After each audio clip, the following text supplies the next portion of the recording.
بھی اتنا ہی گناہ ملے گا۔ مطلب یہ ہے کہ گناہ کرنے والا بھی برابر اور جو اس میں شریک ہو رہا ہے وہ بھی برابر ہے، اور دونوں کو برابر سزا ملے گی۔ اس لیے میں یہ امید رکھتا ہوں، میں یہ امید کرتا ہوں کہ شادی بیاہ کے موقع سے ہو یا کسی اور مجلس سے ہو، گانے بجانے ہمارے مسلم سماج میں نہیں ہوگا۔ آپ کو اگر شوق ہے ڈی جے بجانے کا، آپ کو اگر شوق ہے اگر مائک وغیرہ لانے کا، تو آپ لائیے، قرآن کی تلاوت لگائیے، آپ اس میں نعتیہ کلام لگائیے، اس کو آپ سنیے، اور ایک مسئلہ اس سے پہلے سمجھ لیجئے کہ اگر قرآن کی تلاوت آپ نے لگا دیا ہے اور آپ اس کو سن نہیں رہے ہیں تو یہ قرآن کی توہین ہے اور قرآن کو رسوا کرنا ہے۔ اگر آپ سنتے ہیں تو قرآن لگائیے، اگر نہیں سنتے ہیں تو ہرگز مت لگائیے۔ اگر آپ سن رہے ہیں تو حدیث لگائیے، اگر آپ سن رہے ہیں تو نعت لگائیے، اگر نہیں سن رہے ہیں تو بس صرف ڈرامہ اور رسم کے طور پر قرآن کی تلاوت کو لگا دینا، دین اسلامی باتوں کو لگا دینا، تقریر اور نعت کو لگا دینا، یہ سراسر دین اسلام کی توہین ہے۔ اور جو دین اسلام کی توہین کرے گا تو پچھلی قوم کو اللہ نے ہلاک و برباد کیا ہے، ہمیں ہلاکت سے کوئی نہیں روک پائے گا، ہمیں ہلاکت سے کوئی نہیں روک پائے گا۔ اس لیے ہم نمازی ہیں،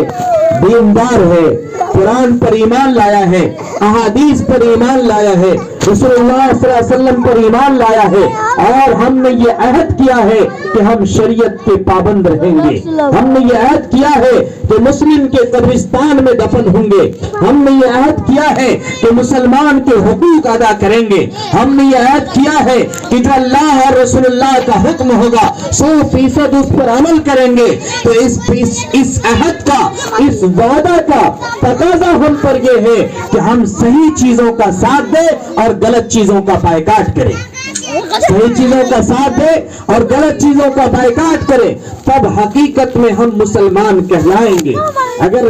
لباس ہمارا مسلمان کا ہے، ہم نماز بھی پڑھ رہے ہیں، سارا عمل ہمارا نمازی ہے، لیکن غلط چیزوں کا ساتھ دے رہے ہیں، غلط کے ساتھ ہمارا رہنا ہو رہا ہے، غلط مجلس میں ہم بیٹھ رہے ہیں، غلط چیزوں میں ہم شریک ہو رہے ہیں، تو ہمارا اچھے اعمال کر کے کوئی فائدہ نہیں،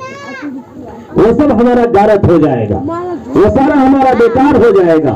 اس لیے جو ہم نے قرآن شریف کی آیت تلاوت کی ہے، وَمَن يُطِعِ اللَّهَ وَرَسُولَهُ،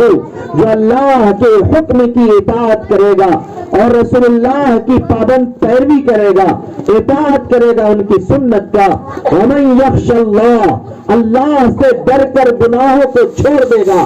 اللہ سے ڈر کر راتوں میں روئے گا، گڑ گڑائے گا، اپنی امت اور امت مسلمہ کے لیے اب رو رو کر کے دعا کرے گا، مسلم سماج کے لیے دھڑکتا ہوا دل رکھے گا، مسلمانوں سے محبت کرے گا، مسلمانوں کی ضرورتوں میں ساتھ دے گا۔ وَمَن يَخْشَ اللَّهَ، اللہ سے ڈرے گا۔ اللہ تعالیٰ آگے فرماتے ہیں وَيَتَّقْهِ،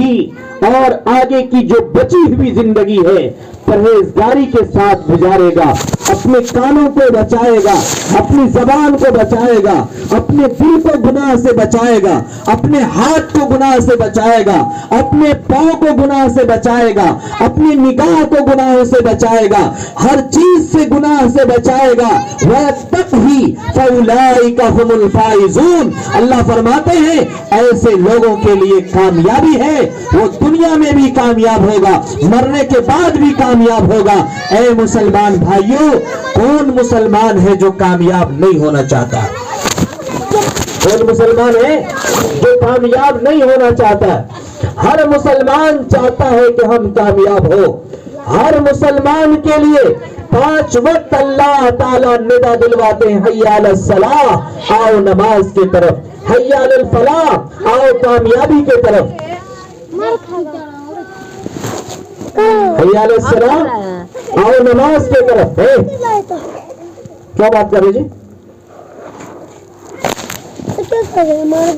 حی علی الصلاۃ، آؤ نماز کی طرف، حی علی الفلاح، آؤ کامیابی کی طرف۔ ہر دن 5 وقت اللہ کے پیارا بندہ